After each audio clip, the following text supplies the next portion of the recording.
오늘 우리 교회력으로 성령 강림자, 우리 예수님은 우리 인생을 구원하시려고 하나님이시지만은 사람의 몸으로 이 땅에 오셨습니다.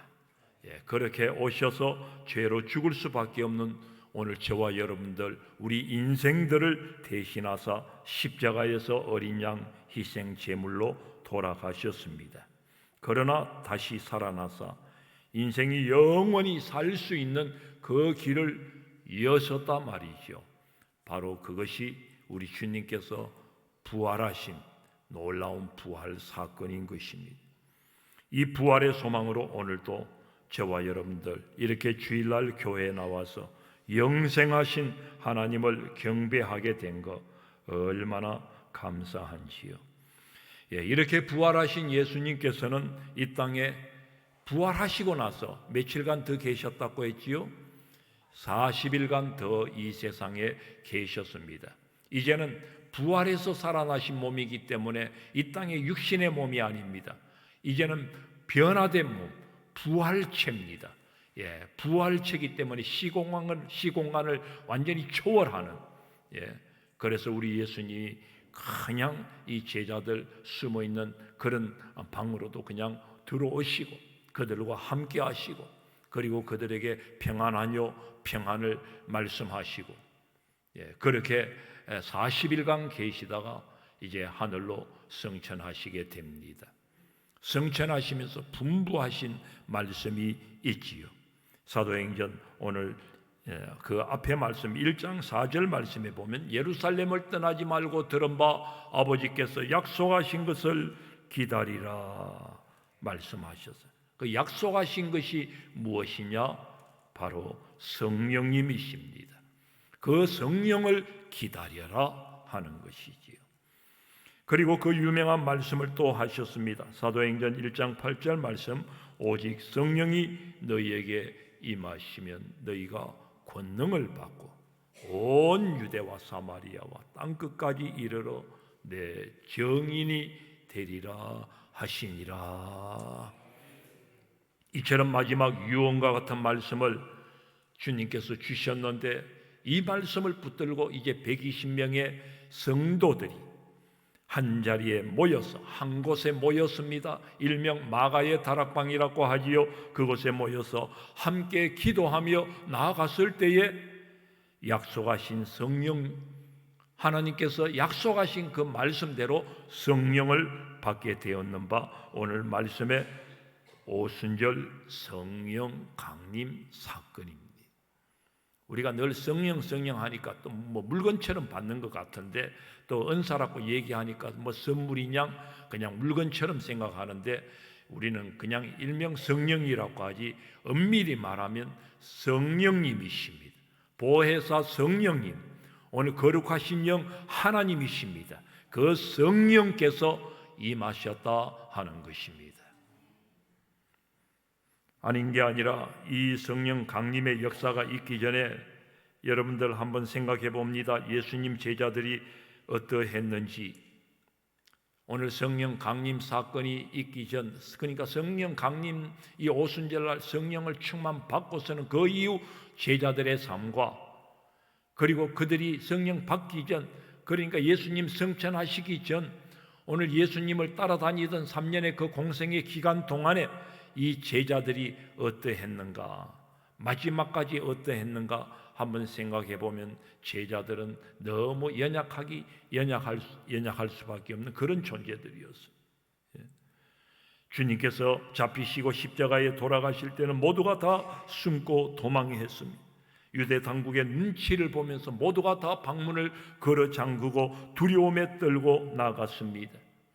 아니, 주님이 정작 부활을 하셨는데도 오늘 저들이 주님을 두 눈으로 목격했으면서도 결국은 우리 고기나 잡으러 가자 하고 옛날 저들의 삶, 그 일상생활로 돌아가 버리고 말았다는 거 우리 복음서에서 보지 않습니까?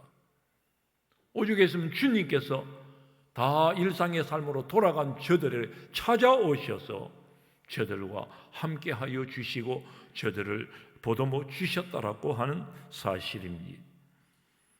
그만큼 제자들의 정신 상태나 영적 상태가 완전히 형편이 없었습니다. 그러나 주님 성천하신 후에 40일간 계시다가 이제 하늘로 가셨습니다. 하나님 보좌 우편으로 가셨습니다. 그리고 딱 열흘째가 된 날 성령께서 임하신 것입니다. 그때부터 이 제자들은 완전히 달라졌다고 하는 거예요. 오늘 말씀은 성령이 임했을 때의 상황을 자세히 기록을 하고 있습니다. 오늘 말씀 읽은 말씀에 보니까 급하고 강한 바람 소리가 온 집안에 충만했다 그랬고요. 불의 혀 같은 것이 각 사람 위에 임했다라고 말씀하고 있습니다. 불의 혀 같은 것이, 사람의 혀 같은 것이 그냥 불로 그냥 임하는 그 형상을 본 거예요. 그래서인지는 몰라도 오늘 그 자리에서 기도하며 나갔던 성도들 각자의 혀가 성령이 말하게 하심을 따라서 각국 다른 나라 말로 말하면서 나아갔다고 하는 것입니다. 말하자면 각국의 방언들이 터진 것입니다. 우리가 여기서 말하는 방언은 우리가 흔히들 말하는 알지 못하는 그런 어떤 비밀의 언어, 하나님의 영의 언어, 그런 방언이 아니라 각국의 언어, 각국의 언어들이 막 그 입술에서 터져 나왔다는 것입니다. 그 팔레스틴의 사람들, 갈릴리의 사람들, 그런 사람들이 그 입술에서 그냥 그들의 이야기 말소리만 나와야 되는데 각국의 언어가 나와서요, 영어를 알지 못하는 사람들이 그냥 영어를 하게 됩니다. 조선말을 알지 못하던 사람들이 우리 조선말을, 어느 나라 사람들이요? 저 이스라엘 사람, 갈릴리 사람들이 그냥 우리 조선말을 하게 되는 것입니다. 말하자면 그렇다는 거예요. 이처럼 성령이 임했을 때에 어떤 역사가 있었는지 좀 더 구체적으로 오늘 말씀 우리 보면서 이런 성령의 역사를 깊이 우리 간절히 소망해 봅니다. 먼저는 성령이 임했을 때에 하늘의 능력이 임했습니다. 오늘 말씀 읽었지만은 2절 3절 말씀 우리 다시 한번 더 읽어볼까요? 2절 3절 시작. 호련히 하늘로부터 급하고 강한 바람 같은 소리가 있어 그들이 안전 온 집안에 가득하며 마치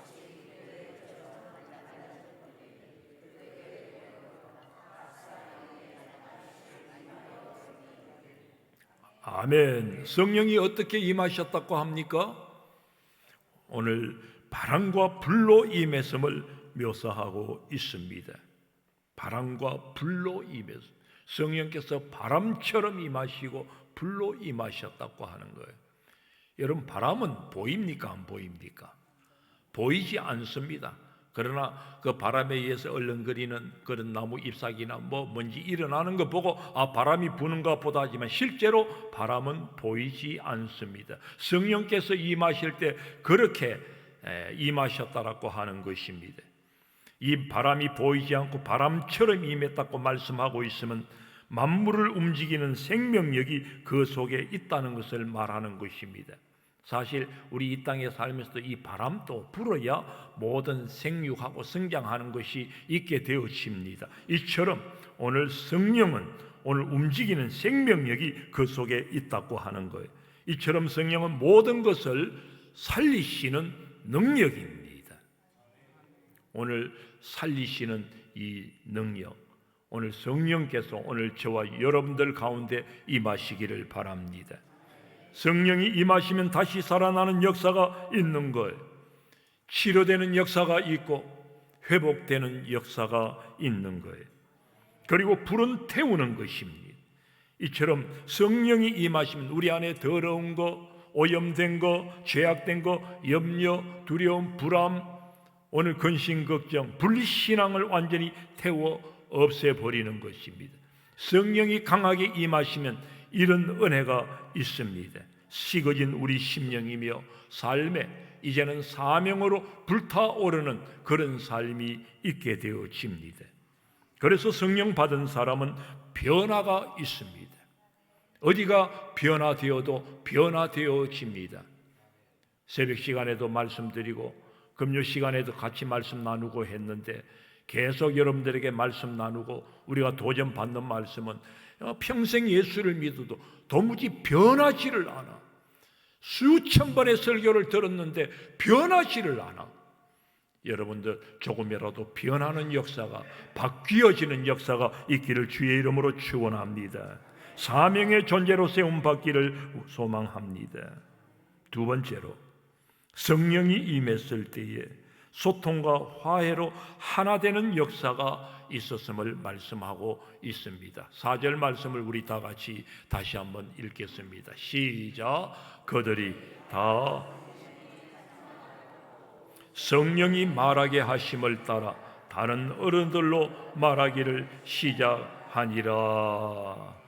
말씀인즉 성령이 말하게 하심을 따라, 한번 따라 합시다. 성령이 말하게 하심을 따라. 내가 말하는 게 아니라는 거예요. 뭐 어떤 연유로 말하는 게 아니라 성령께서 우리로 하여금 말하게 하심을 따라. 내 주관, 내 의지가 들어가지 않습니다. 오늘 각국의 언어도 그렇게 성령의 말하게 하심을 따라 말하지만 우리가 하나님의 언어, 이 영의 언어, 방언을 하게 될 때에도 여러분들 내 자신도 모르게 그냥 그 방언이 터져 나오는 거예요. 성령이 말하게 하심인 것입니다. 그 옛날 노아 홍수 후에 인간들이 탑을 쌓아 하늘 꼭대기에 닿도록 하자면서 바벨 탑을 쌓아 올라갑니다. 그럴 때 하나님께서 하늘에서 내려다 보시고 이들이 뭐 하자는 거냐? 뭐 하늘 꼭대기까지 닿자고. 그래서 하나님께서 내려오셔서 그들의 모든 언어들을 혼잡게 해버립니다. 바벨이라고 하는 그 이름 뜻에는 혼잡게 한다, 흩어버리신다 그런 뜻이 있지 않습니까? 언어가 혼잡해버리고 각기 언어들로 얘기해버리니까 그때부터 이 세상 나라 언어들이 다 각기 달라진 것입니다. 그렇게 달라지니까 그들은 더 얕은 탑을 쌓지 못했습니다. 분열했기 때문입니다.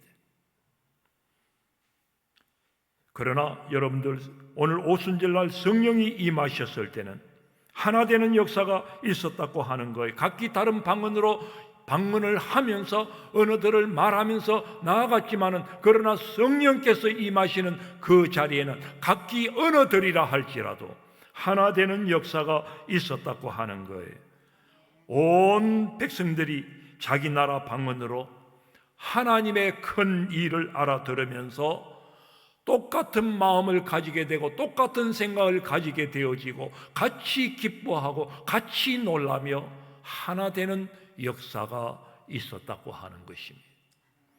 여러분, 성령 충만한 사람은 그래서 나의 말이 아니라 성령이 말하게 하심을 따라 말하는 것임을 아십시다. 원문과 12조가 아닌 격려와 사랑의 말로 변합니다. 그래서 성령의 사람은 진정한 소통이 있게 됩니다. 소통이 있게 되어지니까 우리 서로 합일점을 찾아가는 것이 있고 화해의 역사도 또 합일의 역사도 있게 되는 것입니다. 그렇습니다, 여러분. 성령이 임하시면은 분열의 역사가 떠나가고 하나 되는 역사가 있는 줄 믿습니다. 하나 되는 역사. 오늘 성령께서 오늘 성령도 하나요, 믿음도 하나요, 우리 주님도 하나이십니다. 하나 되는 역사가 있는 교회가 참된 교회인 줄 믿습니다. 오늘 우리 가운데 하나됨을 이루어갈 수 있기를 축원합니다. 요즘 교회들마다 시끄러운 교회들이 많습니다. 왜 그렇게 시끄럽습니까? 성령이 떠나갔다고 하는 증거일 수가 있습니다. 그래서 교회적으로 여러분들 무슨 문제가 있을 때는, 시끄러울 때는 기도해야 합니다. 기도로 성령의 불을 지펴야 합니다. 기도하는 교회가 될 때 교회는 성경이 말씀하고 있는 대로 교회가 평안히 든든히 서가게 되는 것입니다. 그 다음 세 번째로, 성령이 임하면 두려움을 이기고 정인의 삶을 살게 됨을 말씀합니다. 다시 말씀드리지만 성령 충만하기 전에 제자들은 세상을 두려워했던 사람들이었습니다. 그러나 성령을 받고 각국 방언의 은사를 받은 제자들은 이제 각국의 언어들을 얘기할 수 있었으니 그 길로 흩어져서 멀리 또 각 나라로 퍼져나가서 그리고는 하나님의 말씀을 증거하게 되었다. 담대히 복음을 전했다라고 하는 것입니다. 오늘 말씀 뒤에 나오는 내용이지만 예수님을 3번이나 부인했던 이 겁 많은 베드로가 담대히 말씀을 전하니까 하루에 3,000명이 회개하고 예수님께로 돌아오는 역사가 있었는가 하면 그 뒤에 말씀 읽어보면 또 5,000명이 돌아오는 역사도 있었고 하루에만 3,000명이 돌아오는 역사가 있었다고 하니 이틀이고 사흘이고 일주일이고 한 달이고 계속 나아갔을 때에 얼마나 많은 사람들이 예수 믿는 역사가 있었겠습니까?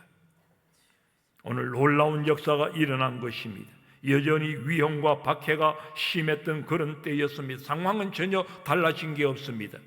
여전히 예수 믿는 사람들 발각되면은 그들은 투옥될 수밖에 없고 사자밥이 될 수밖에 없고 화형 당할 수밖에 없고 정말 예수 믿는 사람 잡히면은 그날로 끝장납니다. 그러한 위험과 핍박이 있었지만은 그들은 담대히 복음을 전하며 나아갔습니다. 무슨 얘기입니까?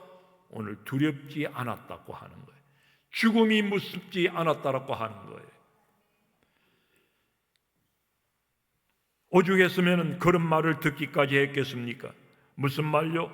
사도행전 17장 6절 말씀에 보면은 천하를 어지럽히던 사람들이라 그런 얘기가 나옵니다. 복음을 전하면서 나아가는 이 사도들의 행적을 두고서 천하를 막 어지럽히는 사람, 무슨 얘기입니까? 그야말로 온 세상을 그냥 뒤집고 다니는 사람들이다, 이런 소문이 날 정도로 그들은 복음을 줄기차게 전하고 다녔다고 하는 것입니다.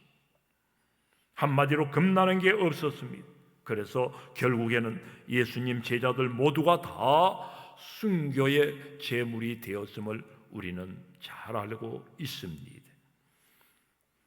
오늘 이런 얘기를 같이 말씀 나누고 있노라면 정말 오늘 우리가 예수 믿는다는 게 진짜 예수 믿는 건 맞는지 오늘 우리 신앙의 현주소를 한번 우리 생각해 봅니다. 진짜 여러분들 내가 예수 믿는다고 생각이 됩니까? 내가 지금 신앙생활 하는 게 이게 제대로 하고 있다고 생각이 됩니까? 옛날 2000년 전 사도들의 행적, 2000년 성도들에게 성령 불받고 뜨거워서 죽음을 겁내지 아니하고 그런 어떤 핍박 속에서도 복음 증거한 그때 일이지 하고 끝낼 일이 아니라 그 말입니다. 여전히 오늘 이 세상을 살면서 우리의 이런 모습들이 우리에게도 있어야 된다는 거예요. 이런 모습이 있지 아니하기 때문에 하나님이여 정말 우리 가운데도 이렇게 뜨겁게 역사해 주세요. 우리도 정말 성령 불같은 그런 열정으로 나아갈 수 있게 해주세요. 하나님 정말 복음 증거하는 자로 서게 해주세요. 오늘 예수 믿는데 하나님 살아계심을 보여주세요. 우리 이렇게 기도라도 할 수 있어야겠습니다.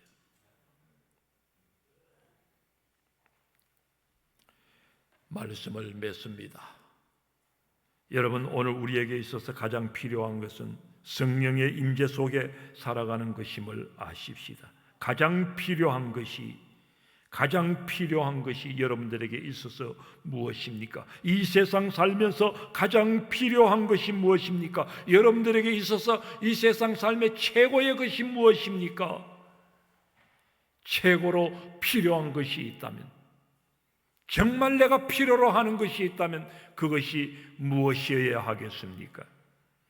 오늘 성령님이 우리 가운데 계시는 것임을 아십시다. 성령 충만한 것임을 아십시다.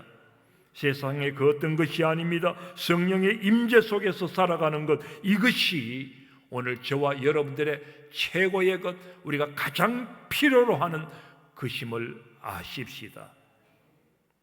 요즘은 건강 이러면 다 잃는다며 건강을 최고로 꼽고 여기지만은 우리 믿는 자에게 있어서 가장 필요로 하는 것은 성령으로 충만하는 것입니다. 왜요? 성령 충만하면 다 되기 때문입니다. 믿으시기 바랍니다. 성령 충만하면 다 됩니다. 안 될 일도 됩니다. 불가능한 역사도 이루어 갑니다. 성령 충만해야 영혼이 살아납니다. 영혼이 살아나야 다른 것도 강건할 수 있단 말이죠.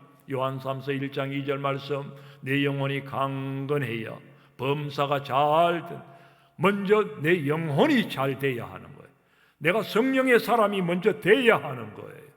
그럴 때 하나님 주시는 은혜가 클 줄로 믿습니다. 범사가 하나님의 은혜 속에 있게 되어지고 범사가 감사의 제목이 될 줄로 믿습니다.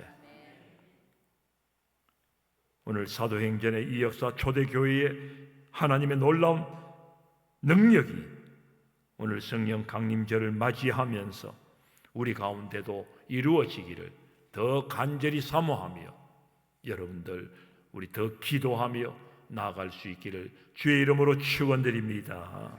우리 다 같이